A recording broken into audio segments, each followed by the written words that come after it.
Respon Kapolresta Bogor terhadap viralnya pedagang pasar yang mengadu kepada Presiden Jokowi perihal menolak pungli.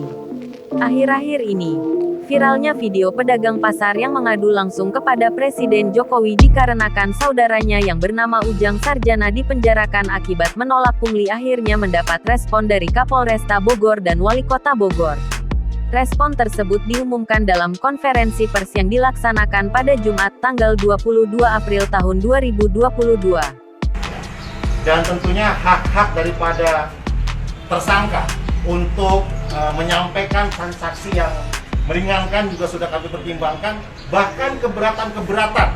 Dalam video yang disiarkan langsung oleh Tribun Bogor, Kapolrestabes Bogor, Kombes Pol Susatyo Purnomo Condro didampingi Wali Kota Bogor, Bima Arya buka suara terkait video viral tersebut.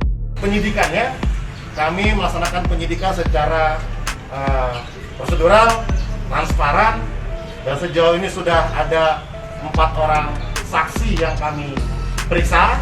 Susatyo mengatakan, terkait kasus ini memang sudah dilakukan penyelidikan. Penyelidikan yang dilakukan ini, kata Susatyo, didasarkan kepada perkara yang terjadi. Diketahui, perkara yang terjadi ini, tambah Susatyo, sudah ditangani oleh kepolisian pada Desember tahun 2021 lalu. Ia mengatakan bahwa menurutnya perkara ini adalah pengeroyokan sesama pedagang. Di mana pada saat itu korban yang sedang berjualan kemudian ditegur oleh tersangka, dalam hal ini adalah Ujang Sarjana, kemudian tidak terima. Ujang ini kemudian melakukan pengeroyokan, kekerasan bersama terhadap kedua korban ini. Bima Arya pun mengatakan hal yang senada. Apa yang disampaikan oleh pedagang kepada Presiden Jokowi itu tidak benar. Sebagai informasi, Ujang Sarjana statusnya telah ditetapkan tersangka sejak tanggal 9 Maret tahun 2022.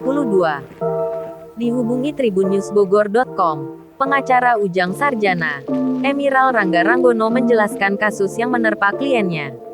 Diungkap Emiral, Ujang Sarjana sempat terlibat cekcok di pasar pada tanggal 26 November tahun 2021. Emiral menekankan kliennya, Ujang Sarjana merupakan pedagang di Pasar Bogor. Kronologi versi Ujang, kata Emiral, berawal ketika sekelompok orang diduga preman menjual air mineral hingga plastik secara paksa. Kedua barang itu pun dijual dengan harga tak normal kepada PKL. Ujang Sarjana pun menegur para preman tersebut.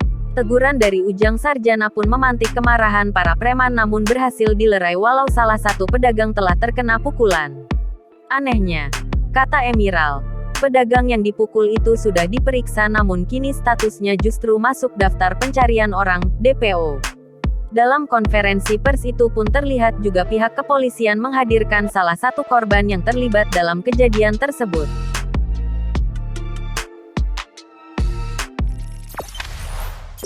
Jangan lupa subscribe, share, komen, dan like ya!